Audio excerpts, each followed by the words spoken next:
శుభం వ్యాధి శ్రీ గురుభ్యో నమః.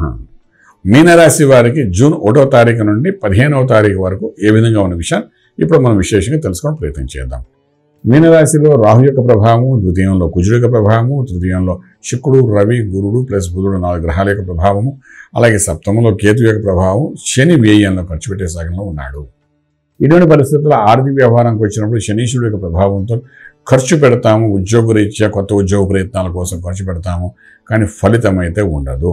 రాహు ఒక మాయలో పడి మనం ఉద్యోగ ప్రయత్నాలు కానీ ఈ ఫలానా అప్లికేషన్ చేస్తే మనకు ఫలానా వస్తుంది, ఫలానా ఉద్యోగ ప్రయత్నం వచ్చింది కదా, ఇంటర్వ్యూకి వెళ్తే మనం ఉన్న ఉద్యోగం వదిలి అక్కడ వెళ్ళొచ్చు, ఒక 30-40% హైక్స్ ఇస్తారు, ఏదో ఒక భ్రమలోకి ఉండడం, ఆ భ్రమలో వెళ్ళడం వలన మనకు జరిగే నష్టమే తప్ప లాభం కాదు. అలాగే విదేశాలకు వెళ్ళాలి, ఎస్టాబ్లిష్ అవ్వాలనుకునే వాళ్ళు కూడా ఒక భ్రమలో తీసుకెళ్తాం తప్ప మనకు లాభం 15 రోజుల్లో కనిపించదు. అలాగే విదేశాలకు వెళ్ళి చదువుకోవాల్సిన విద్యార్థులు ఈ 15 రోజులు న్యూట్రల్గా ఉండగలిగితే చాలా బాగుంటుంది. ఇక వ్యాపారస్తుల దగ్గరకు వచ్చిన ఎన్ని రకాల వ్యాపారం చేసేవాడు కూడాను భ్రమలోకి వెళ్ళకుండా రియలిస్టిక్గా ఇన్కమ్ ఎంత, అవుట్ గోయింగ్ అంట, కాస్టింగ్ ఎంత అవుతుంది, ప్రాఫిట్స్ ఎంత అవుతుంది, ఇన్ని ప్రాక్టికల్గా అంతా చెక్ చేసుకుని వ్యాపారంలో దిగండి. కొత్త వ్యాపారాలు ప్రారంభించేటప్పుడు ఆలోచించి ఆచితూచి వ్యవహరించండి. ఎందుకంటే కాస్టింగ్లో చాలా తేడా వచ్చే అవకాశం ఉంది, నష్టపోయే అవకాశం బాగా కనబడుతోంది. అంచేది జాగ్రత్త పడి రాహు యొక్క మాయతో పర్వాలేదు ప్రాఫిట్స్లో వచ్చేస్తూ ఉంటారు.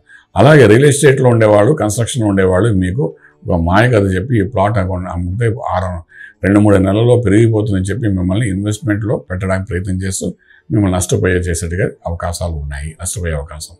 అలాగే కోర్టు వ్యవహారాల్లో కూడా కొంతవరకు మీరు ఇబ్బంది పడే అవకాశం ఉంటుంది. మీ సంబంధం లేని విషయంలో కూడా మిమ్మల్ని ఇరికించే అవకాశం ఉంటుంది. సంతకాలు పెట్టేటప్పుడు చెక్స్ మీద కొంచెం ఆచితూచి వ్యవహరించండి, బౌన్సెస్ అయ్యే అవకాశం ఉంటుంది, దానివల్ల మీరు కోర్టు వరకు వెళ్ళాల్సి వస్తుంది. ఇటువంటివన్నీ నెగిటివ్ ఎనర్జీ అనేది మీనరాశి వారికి కొంచెం ఎక్కువగానే కనబడుతుంది. చాలా జాగ్రత్త పడడం చాలా అవసరం పడుతుంది. ట్రేడింగ్ చేయడానికి అవకాశం లేదు, ఇంపోర్ట్ ఎక్స్పోర్ట్ వ్యాపారాలు న్యూట్రల్గానే ఉంటాయి. అలాగే ఇక్కడ శుభవార్తలు వినడానికి అవకాశం లేదు, కానీ ఆరోగ్య విషయంలో కొంచెం జాగ్రత్త తీసుకోవాలి. 12లో శని మానసిక ఒత్తిడి తెస్తాడు కాబట్టి దాన్ని అధిగమించడానికి నిత్యం ఈ 15 రోజుల్లో గణపతి హోమం కానీ 2 సార్లు, గణపతి అభిషేకం కానీ 2 సార్లు చేసి ఆ తీర్థాన్ని తీసుకోవడం, హోమముద్దుని తీసుకుని హోమముద్దుని రాసుకోవడం, ఇటువంటి ప్రక్రియలు చేసుకోవడం వలన, గణపతిని ఆరాధన చేయడం వలన కొంతవరకు మానసిక ఒత్తిడి నుండి బయటపడడం, ఈ రాహుమాయలో నుండి బయటపడడానికి అవకాశం ఉంటుంది. రాజమార్గంలో రాజ్యం పొందగలుగుతారు. శుభం వ్యాధి. పూర్తి వివరాలకు సంప్రదించండి శ్రీ వేదమాత గాయత్రి జ్యోతిష్యాలయం, Brahmasri మంతా Suryanarayana Sharma garu, Srinilayam, first floor, 101, Sai Vaibhav layout, Chitrapuri colony పక్కన, కాజాగూడ, హైదరాబాద్ 500008.